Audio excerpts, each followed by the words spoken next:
بسم اللہ الرحمن الرحیم. ناظرین، آج کا پانچواں اور آخری ویلاگ پیج 651 معارف القرآن جلد اول سورۃ البقرہ نمبر 2 اور آیت نمبر 281. ناظرین، قرآن کریم کا ترجمہ، تشریح، تفسیر اور تلاوت ہم آپ کے سامنے رکھ رہے ہیں. اس کتاب کا نام ہے معارف القرآن جلد اول، سورۃ الفاتح سے لے کر سورۃ البقرہ، پارہ اول تا پارہ تیسرا، رکوع 8واں. رائٹر ہیں اس کتاب کے حضرت مولانا مفتی محمد شفیع صاحب عثمانی رحمۃ اللہ علیہ، جو کہ مفتی اعظم پاکستان ہیں. بسم اللہ الرحمن الرحیم. الحمد للہ وکفی وسلام علی عبادہ الذین اصطفیٰ. قال النبی صلی اللہ علیہ وسلم: خیرکم من تعلم القرآن وعلمہ. بہترین لوگ وہ ہیں جو خود بھی قرآن پڑھیں، دوسروں کو پڑھائیں، سکھائیں اور لکھائیں. خوف جاں رکھتا نہیں کچھ دشت پہمائے حجاز، ہجرت مدفون یثرب میں یہی مخفی ہے راز. گو سلامت محمل شامی کے ہمراہی میں ہے، عشق کی لذت مگر خطروں کی جانکاہی میں ہے. یہ عقل زیاں اندیش کیا چالاک ہے، اور تأثر آدمی کا کس قدر بے باک ہے.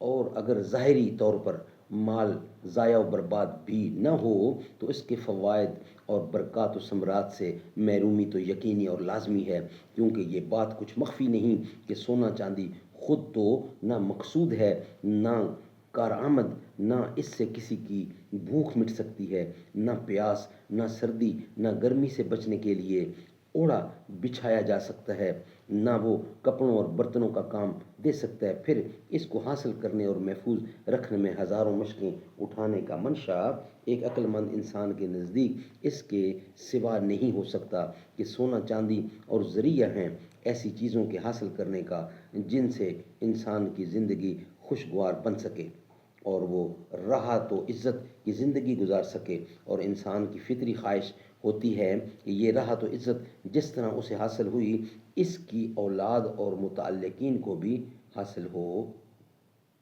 یہی وہ چیزیں ہیں جو مال و دولت کے فوائد و ثمرات کہلائے جا سکتے ہیں، یعنی کہلا سکتے ہیں.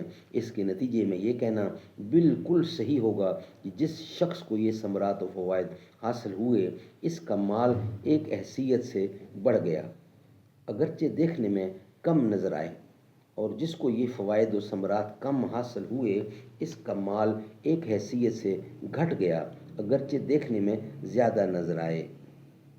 اس بات کو سمجھ لینے کے بعد سود کا کاروبار اور صدقہ و خیرات کے اعمال کا جائزہ لے لیجئے تو یہ بات مشاہدہ میں آ جائے گی کہ سود خوروں کا مال اگرچہ بڑھتا ہوا نظر آتا ہے، مگر وہ بڑھنا ایسا ہے کہ جیسے کسی انسان کا بدن ورم وغیرہ سے بڑھ جائے. ورم کی زیادتی بھی تو بدن ہی کی زیادتی ہے، مگر کوئی سمجھدار انسان اس زیادتی کو پسند نہیں کر سکتا، کیونکہ وہ جانتا ہے کہ یہ زیادتی موت کا پیغام ہے. اسی طرح سود خوروں کا مال کتنا ہی بڑھ جائے، مگر مال کے فوائد و ثمرات یعنی راحت و عزت سے ہمیشہ محروم رہتا ہے. ناظرین، یہ تھا ویلاگ نمبر 5. آج کے پانچوں ویلاگ ہمارے کمپلیٹ ہوئے. انشاءاللہ اس کا جو بقیہ حصہ ہے وہ نیکسٹ ویلاگ یعنی کل کے ویلاگ میں ہم آپ کے سامنے رکھیں گے انشاءاللہ. ہم تو حیدر کو شیر خدا کہتے ہیں، فاتح خیبر علی مرتضیٰ کہتے ہیں.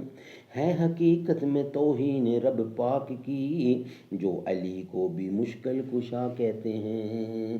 ہے بہادر علی سب کا ایمان ہے، صرف مشکل کشا رب رحمان ہے. زہرا بیٹی محمد کی زوجہ علی، بہن زینب رقیہ اور کلثوم کی. عائشہ حفظہ حبیبہ ہیں مائیں سبھی، مصطفیٰ اور خدیجہ کی تھی لاڈلی.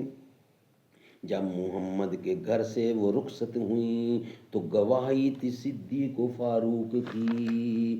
رتبہ بلند و برتر صدیق عمر غنی کا، حسن و حسین زارا پیارے علی ولی کا، جس کا نانا نبی ماں ہو زہرا بطول، وہ حسین و حسن ہے محمد کے پھول، دونوں جنتی جوانوں کے سردار ہیں، دونوں جنتی جوانوں کے سردار ہیں، یہ بتایا ہمارے پیارے رسول، وہ نبی کی نبوت کے عینی گناہ، ان کی عظمت پہ حافظ تو سب کچھ لٹا،